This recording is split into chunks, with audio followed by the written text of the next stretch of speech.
My name is Emma and I'm 25 years old now. What I'm about to tell you happened when I was just 13 on a night that changed my entire life.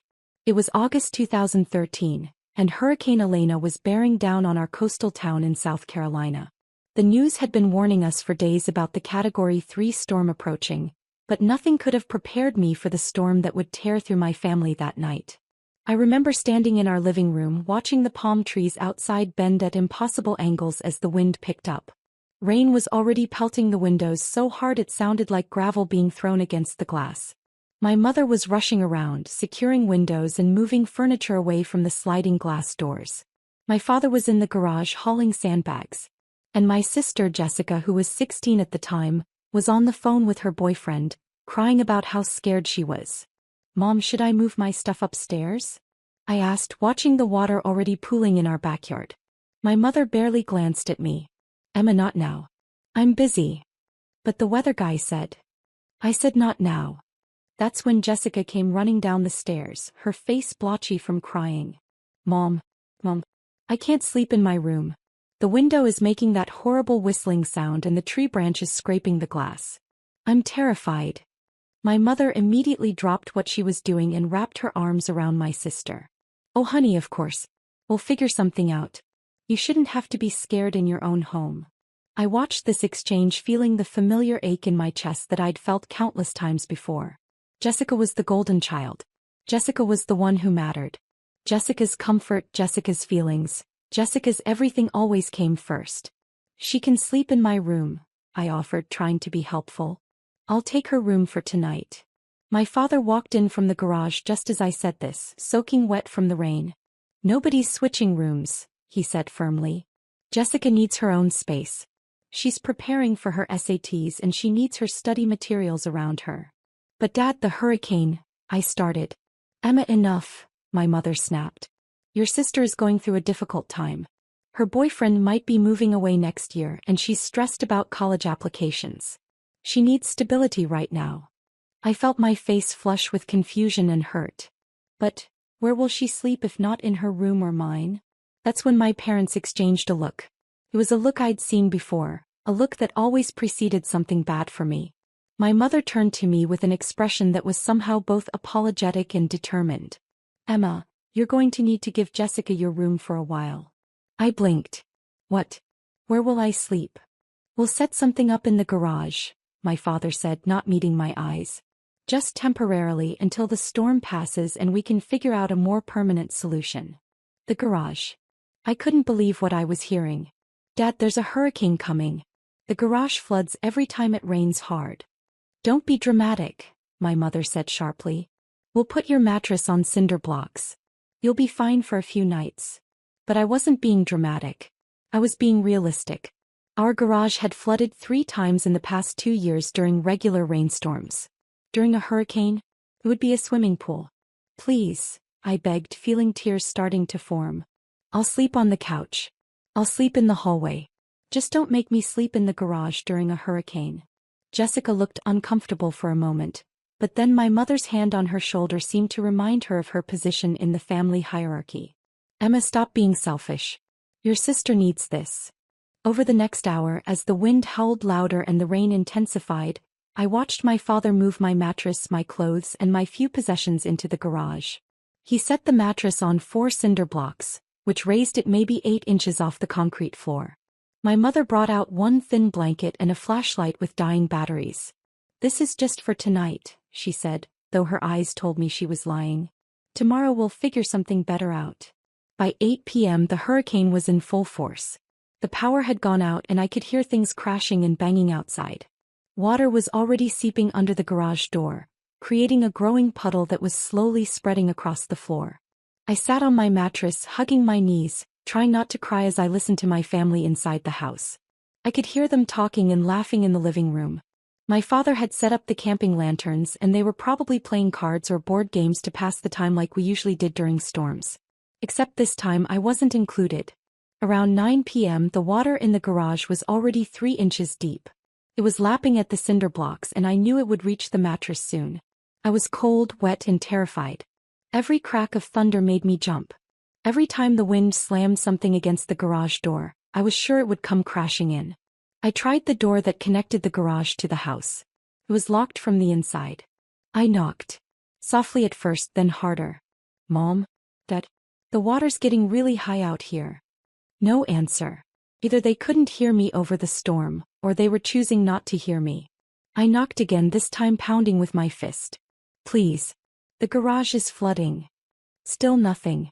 The water reached the mattress.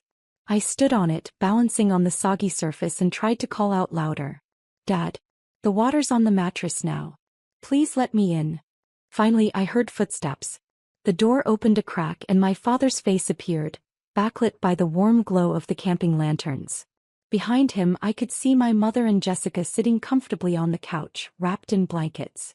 Emma, stop making such a fuss, he said, his voice hard. You're fine. Just deal with it. But Dad, I'm standing in water. The mattress is soaked. I'm freezing.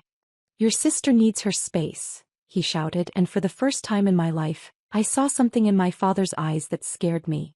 It wasn't just annoyance or frustration. It was anger. Real anger. Directed at me, his 13-year-old daughter, for daring to complain about being locked in a flooding garage during a Category 3 hurricane. But your sister comes first, he bellowed. She has always come first and she always will. Now stop bothering us and figure it out yourself. He slammed the door in my face. I heard the lock click.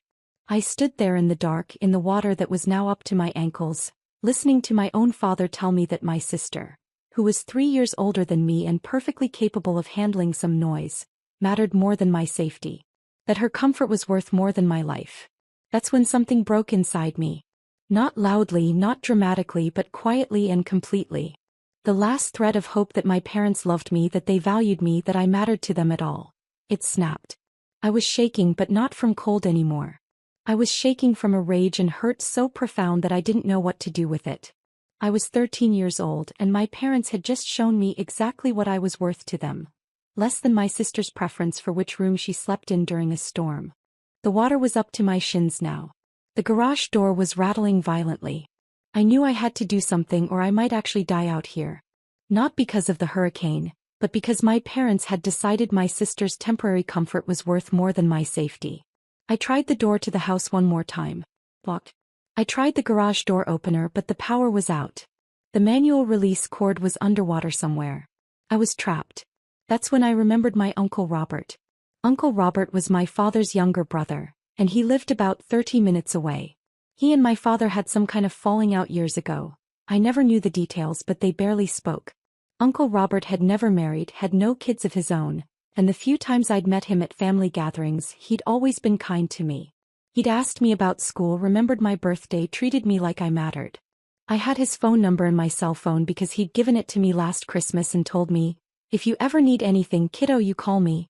Doesn't matter what time, doesn't matter what it is. You call. With shaking hands, I pulled my phone out of my pocket. By some miracle, it still had battery. By another miracle, I still had 1 bar of signal. I called Uncle Robert. He answered on the second ring. Hello. Uncle Robert? My voice came out as a sob. It's Emma. I need help. Emma? What's wrong? Where are you? I could hear the immediate concern in his voice, the sound of him moving, getting ready to act. I'm at home. In the garage. My parents locked me out here because Jessica wanted my room and it's flooding and I'm standing in water and they won't let me in and... The words tumbled out in a rush, broken by sobs. There was a long, terrible silence on the other end. Then, in a voice I'd never heard from him before, low and dangerous, Uncle Robert said, You stay on the phone with me. I'm coming to get you right now.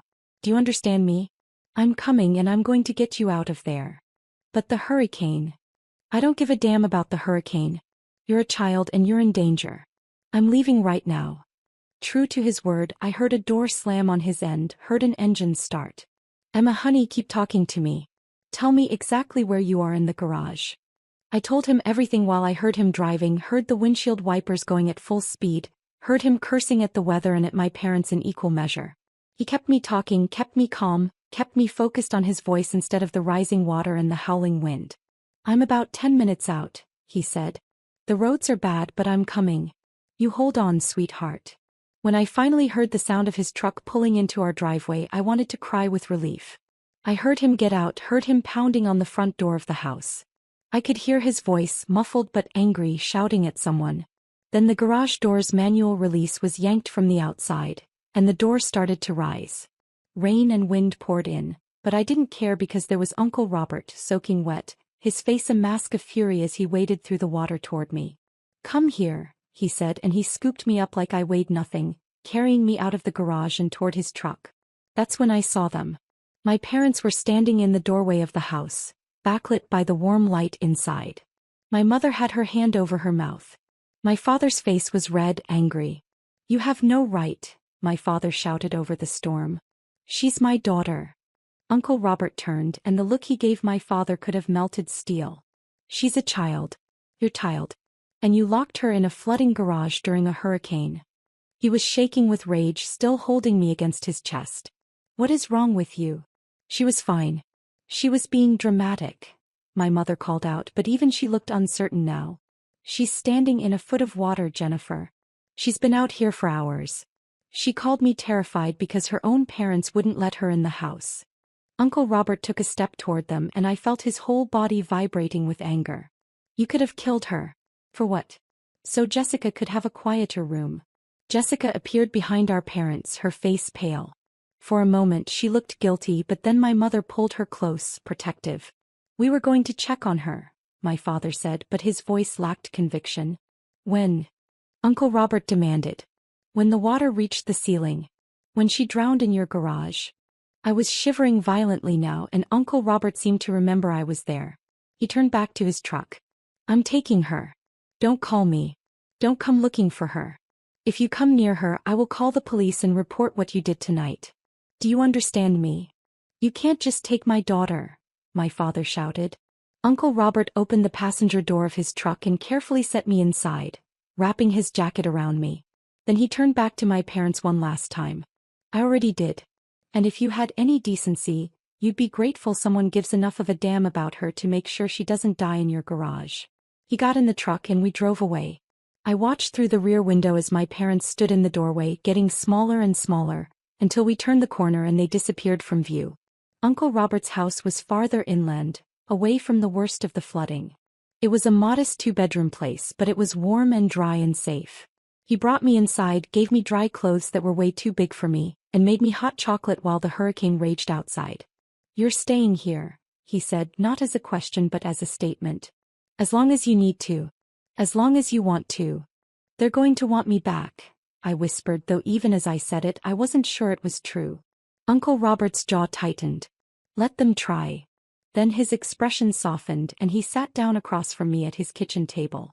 "Emma, what happened tonight? That wasn't okay. That was never okay. And I need you to understand something. None of this is your fault. Not any of it." I started crying then, really crying for the first time that night. All the fear and hurt and confusion poured out of me, and Uncle Robert just sat there letting me cry, occasionally reaching over to squeeze my hand. "Why don't they love me?" I asked when I could finally speak again. "What did I do wrong?" "Nothing," Uncle Robert said fiercely. "You did nothing wrong. Some parents, some people, they're broken in ways that have nothing to do with their kids. Your parents' treatment of you says everything about them and nothing about you. You understand me?" I nodded, though I didn't fully believe it yet. How could I? I was 13, and my parents had just demonstrated in the clearest possible way that my sister's minor inconvenience was worth more than my safety. But Uncle Robert meant it. And over the next days, weeks and months he proved it in ways big and small. My parents did try to get me back. 3 days after the hurricane, when the roads were clear, they showed up at Uncle Robert's house. My father was blustering about rights and kidnapping. My mother was crying, saying they'd made a mistake, that they were worried sick. But I wouldn't come out of my room. I couldn't. Every time I thought about going back to that house, I remembered standing in that garage, pounding on the door, begging to be let in while my father told me my sister came first. Uncle Robert handled them. I heard raised voices, heard my father threatening legal action. But Uncle Robert had taken pictures of the flooded garage that night, had a record of my phone call to him, and had already consulted with a lawyer.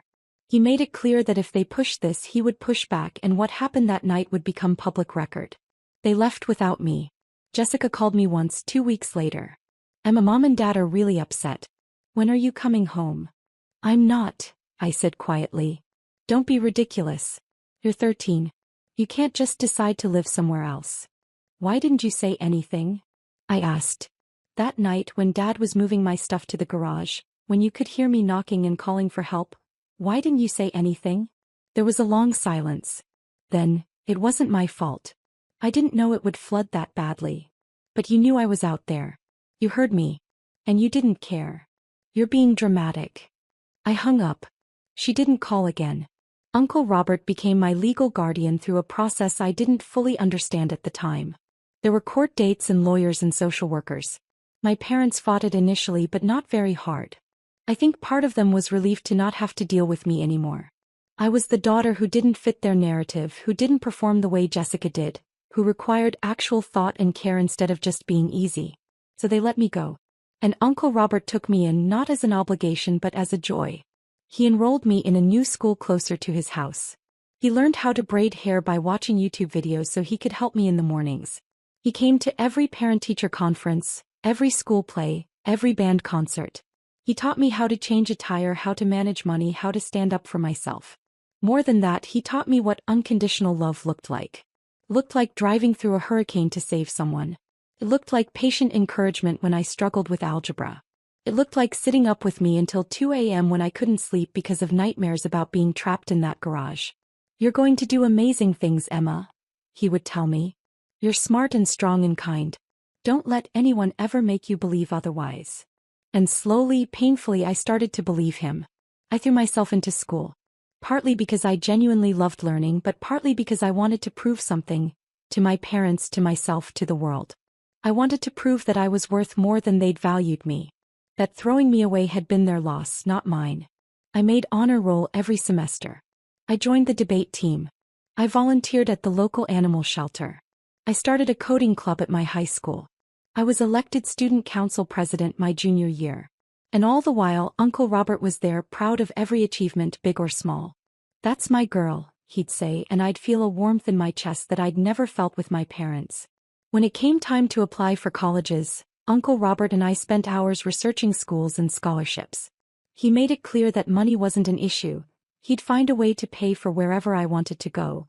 But I was determined to earn as much scholarship money as possible. I didn't want anyone to ever say I'd gotten where I was going because of handouts. I got into MIT with a full academic scholarship. The day the acceptance letter came, Uncle Robert cried. He actually cried, tears streaming down his face as he hugged me tight. I knew you could do it. I always knew. My parents found out somehow. My mother called me for the first time in 4 years. Emma, we heard about MIT. That's wonderful, honey. We're so proud of you. The casual tone, as if the past 4 years hadn't happened, as if she had any right to claim pride in my accomplishments, made my blood boil. Don't, I said coldly. You don't get to be proud of me. You didn't raise me. You threw me away in a flooding garage because Jessica wanted my room. Uncle Robert raised me. He gets to be proud. You get nothing. Emma, we made a mistake. You made a choice, I corrected. Over and over again you made choices that told me exactly what I was worth to you. Don't call again. I hung up and blocked the number. At MIT I thrived. I majored in computer science and economics, double majoring because apparently I enjoyed torturing myself with workload. I did internships at tech companies in the summers. I made friends, real friends who valued me for who I was. I even dated a little, though relationships were hard when you had trust issues the size of a hurricane. Uncle Robert came to visit me every few months, always bringing care packages and dad jokes. How are you doing, kiddo? He'd ask, and I'd tell him everything, the good, the bad, the overwhelming. He listened to it all with the same patient attention he'd always shown me. I'm proud of you, you know, he said during one visit my sophomore year. Not just because of your grades or your internships. I'm proud of the person you've become. You're kind despite everything that happened to you. You're strong without being hard. You turned pain into purpose. I learned from the best, I told him, and I meant it. During my senior year, Uncle Robert's health started declining. He'd always been healthy, active, but he started having trouble breathing. Tests revealed advanced lung cancer. He'd been a smoker in his younger years and now it was catching up with him. I wanted to leave school to come home and take care of him. But he refused. You have 1 semester left. You finish. I'll still be here when you graduate. He was but barely. I could see how much weight he'd lost, how hard it was for him to breathe. But he came to my graduation, oxygen tank and all, and he cheered louder than anyone when my name was called. "MIT graduate," he said afterward, holding both my hands in his thin ones. "Emma Chin, MIT graduate. Damn, I'm lucky I got to see this." "Uncle Robert.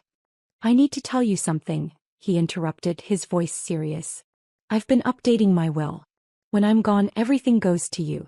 The house, my savings, my investments. All of it." "I don't want to talk about this," I said, tears already forming. "We have to," he insisted gently. "Emma, I want you to know that you gave my life meaning. Before you, I was just going through the motions. But raising you, watching you grow, being part of your life, that was the best thing I ever did. You made me matter. You always mattered," I choked out. "So did you," he said. "I just wish your parents had been smart enough to see it." He died 3 months later, peacefully in his sleep. I was there holding his hand, telling him about my new job offer from a tech company in Boston. I think he heard me. I hope he did. The funeral was small, just me, a few of his friends, and some distant relatives I barely knew. I stood at the front, delivering the eulogy, talking about the man who had saved my life in every way a person could be saved. And that's when they showed up. My parents. And Jessica. They slipped into the back row during my speech and I saw them. My mother, older now, her hair grayer. My father, still stern-faced. Jessica, now 28, dressed in expensive clothes that screamed success. I faltered for a moment, my voice catching. But then I remembered everything Uncle Robert had taught me about strength and self-worth, and I finished the eulogy without acknowledging their presence. After the service, they approached me at the reception. My mother tried to hug me, but I stepped back. "Emma," she said, her eyes wet with tears. "We're so sorry for your loss. Robert was a good man." "He was the best man," I corrected. "He was the only parent I ever had that mattered." My father's face reddened. "That's not fair. We tried. You locked me in a flooding garage during a hurricane," I said flatly, my voice low enough that only they could hear. "Because Jessica wanted my room. You told me she came first. You chose her comfort over my safety, over my life. So no, you didn't try. You gave up. You threw me away. And Uncle Robert picked me up." "We made a mistake," my mother whispered. "We know that now. We've regretted it every day since." "Good," I said simply. "You should." Jessica stepped forward, her expression a mix of guilt and defensiveness. "Emma, it's been 12 years. Don't you think it's time to move past this? Family should forgive family." I looked at her, this woman who used to be my sister, who I'd once looked up to despite everything. "You knew I was out there that night. You heard me knocking. You heard me crying. And you did nothing because it benefited you. That's who you are, Jessica. That's who you've always been. And I don't forgive people who would let me drown for their own convenience. That's not fair." "Life isn't fair," I cut her off. "I learned that when I was 13, standing in water in a garage, begging my own father to let me in while he told me you came first. Now, if you'll excuse me, I have actual mourners to thank for coming." I walked away from them and it felt good. It felt like closing a door that should have been closed years ago. A week later, I attended the official reading of Uncle Robert's will. His lawyer, Mr. Patterson, had scheduled it at his office downtown. I arrived early, dressed professionally, still numb from the loss. I was not expecting my parents and Jessica to be there, sitting in the waiting room. "What are you doing here?" I asked, unable to keep the hostility out of my voice. My mother looked uncomfortable. "Mr. Patterson invited us. He said there were matters in Robert's will that concerned the family." Family. As if they had any right to claim that word in connection with Uncle Robert. Mr. Patterson called us into his office and we all sat down. Me on one side, them on the other, like opposing armies. The lawyer was an older gentleman with kind eyes who had known Uncle Robert for years. "Thank you all for coming," he began. "I'll get straight to the point. Robert Chin left a very specific will with very specific instructions." He opened a folder and pulled out several documents. "First, to Emma Chin, Robert leaves his entire estate. This includes his house, valued at approximately $400,000, his savings and investment accounts totaling $2.3 million, his vehicle and all personal possessions." I heard my mother gasp. Across from me, Jessica's eyes went wide. "$2.3 million?" my father said. "Robert had that kind of money?" Robert Chin was a very successful investor, Mr. Patterson said calmly. He lived modestly but invested wisely. The bulk of his wealth accumulated over the past 30 years through careful financial planning. My mother's hands were shaking now. I could see her doing the math, realizing what this meant. But he never said anything. We had no idea. Why would he tell you? I asked coldly. You weren't part of his life. Or mine. There's more, Mr. Patterson continued. Robert also left specific instructions and messages for certain family members. He pulled out sealed envelopes. First to his brother, David Chin. He handed an envelope to my father, who opened it with shaking hands. I watched as his eyes scanned the single page inside, watched as his face went from confused to pale to red. What does it say? My mother asked.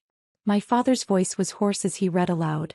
David, you were my brother and I loved you despite your flaws. But what you did to Emma that night during the hurricane was unforgivable. You locked a 13-year-old child in a flooding garage to placate your other daughter's whims.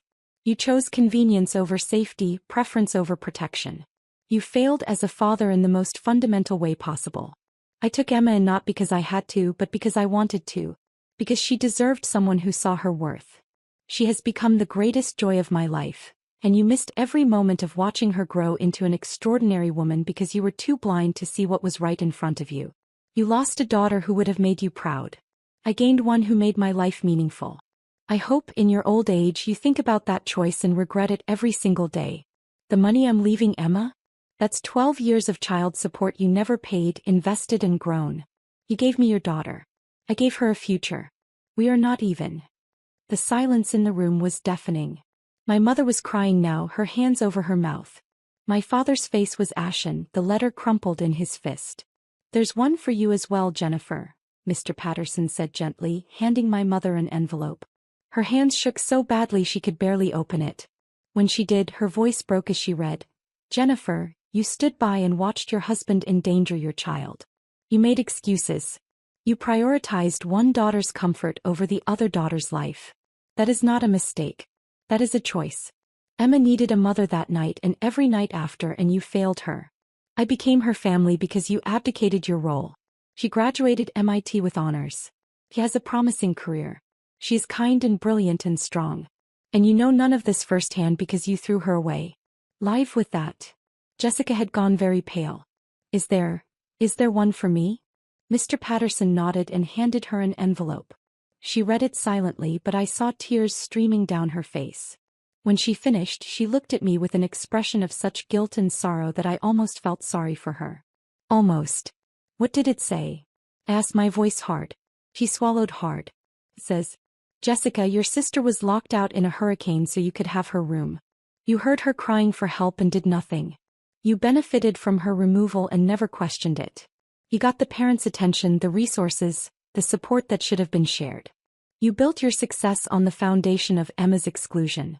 I hope you understand that every achievement you celebrate, Emma earned twice over with half the support. She is twice the person you are with half the advantages you had. That is who your sister is. And you will never know her because you never deserved her. The room was silent except for my mother's quiet sobbing. Mr. Patterson cleared his throat. Robert also left a final message for Emma, to be read aloud in front of everyone present. He handed me an envelope with my name on it in Uncle Robert's handwriting. My hands were steady as I opened it, my eyes filling with tears as I saw his familiar scrawl one last time. My dearest Emma, I read aloud, my voice thick with emotion. If you're reading this, I'm gone, and I hope you know that my last thoughts were of you and how grateful I was for every day we had together. You were not just my ward or my responsibility, you were my daughter in every way that mattered. I never had children of my own, but I got to raise you, and that was the greatest privilege of my life. I paused, wiping my eyes, aware of my parents watching me. I'm leaving you everything because you deserve it, but also because I want you to understand your worth. You are worth $2.3 million. You are worth a house and a future and security. But more than that, you are worth love and care and protection. All the things you should have received from your birth family and didn't. Don't let anyone ever make you feel less than worthy again. Not your parents, not your sister, not anyone. My voice broke, but I forced myself to continue. To your parents, I say this in front of you. Emma is the best thing you ever created and you threw her away for nothing. You traded a daughter who would have loved you unconditionally for the convenience of not having to tell your other daughter no. That is your loss, not hers. He doesn't need you. She never did after that night. But you need to know what you lost so that you live the rest of your lives with that knowledge. I looked up at my parents. My mother was openly weeping now. My father's eyes were wet, his jaw clenched. Jessica looked like she wanted to disappear. Finally, I continued, my voice stronger now. Emma, my darling girl, you are going to do incredible things with your life. You already have. This money is just a tool to help you do more. Buy a house. Start a company. Donate to causes you believe in. Live a big, full, beautiful life. And every time your parents see or hear about your success, they'll know that they had nothing to do with it. They'll know they were wrong about you. They'll know what they lost. That is its own kind of justice. I love you, kiddo. I always will. Make me proud, though you already have. Uncle Robert. I finished reading and carefully folded the letter, tucking it back into the envelope. When I looked up, I saw my mother staring at me with an expression of such profound regret that it would have been satisfying if it wasn't so pointless. Emma, she whispered. You what? I asked, my voice calm now, steady. You're sorry? You made a mistake? You wish you could go back? She nodded frantically. Yes. All of that. Emma, if we could just... No, I said simply. No second chances. No reconciliation. No family reunions. You made your choice 12 years ago and I've made mine now. You taught me that I'm worth less than Jessica's convenience. Uncle Robert taught me that I'm worth $2.3 million and a lifetime of unconditional love. I'm going with his assessment. But we're your parents, my father said, finding his voice. No, I corrected. You're the people who created me. Uncle Robert was my parent. He's the one who raised me, who sacrificed for me, who loved me. You're just strangers who share my DNA. That's not fair, Jessica said, her voice small. We were young. We didn't understand. You were 16, I interrupted. Old enough to know that locking someone out during a hurricane was dangerous. Old enough to say something. Old enough to care. You just didn't because it benefited you not to. That's not youth. That's character. I stood up, gathering my things. Mr. Patterson, thank you for handling this. Please send all the paperwork to my address. I assume I'll need to sign some things. Yes, we can arrange that, he said, looking sympathetic. I turned to my parents one last time. I'm going to use Uncle Robert's money to start a foundation for displaced children and teens. Kids who've been thrown away by their families who need a second chance. I'm going to make sure they have what I had. Someone who sees their worth. And I'm going to name it the Robert Chin Foundation for Found Family. So every time you hear that name, every time you see an article about the good work it's doing, you'll remember the daughter you threw away and the man who proved you wrong. My mother reached for me. Please, Emma. Don't do this. We can fix this. There's nothing to fix, I said, stepping back. You broke something 12 years ago that can't be repaired. I'm not doing this to punish you. I'm doing this because you're not my family anymore. You haven't been for a very long time. I walked out of that office with my head high, leaving them sitting there with their regret and their guilt and their loss. And I never looked back. That was 3 months ago. Today I'm sitting in my new office. The one I bought with part of Uncle Robert's money, finalizing the paperwork for the Robert Chin Foundation. We've already helped 7 teenagers find safe homes and access to education. We've paid for 3 kids to go to college. We've provided therapy and support and, most importantly, the message that they matter. My parents have tried to contact me 47 times. Calls, emails, text messages, even a letter delivered through their lawyer. I've ignored all of it. Jessica has tried as well, sending long messages about how sorry she is, how much she regrets everything, how she wants to be sisters again. I delete them without reading past the first line. Some people might say I'm being cruel, that I should forgive them, that family is family. But those people weren't locked in a flooding garage at 13 years old while their father screamed that their sister came first. Those people didn't spend their entire childhood being told through actions, if not words, that they were less valuable, less loved, less worthy. I learned from Uncle Robert that family isn't about blood. It's about who shows up for you. It's about who drives through hurricanes to save you. It's about who sits with you through nightmares and celebrates your victories and loves you unconditionally. My parents weren't that. Uncle Robert was. And now with his money and his legacy, I'm going to make sure other kids know they're worth saving too. Because every child locked out in the cold deserves someone to open the door. Every kid dismissed and devalued deserves someone to see their worth.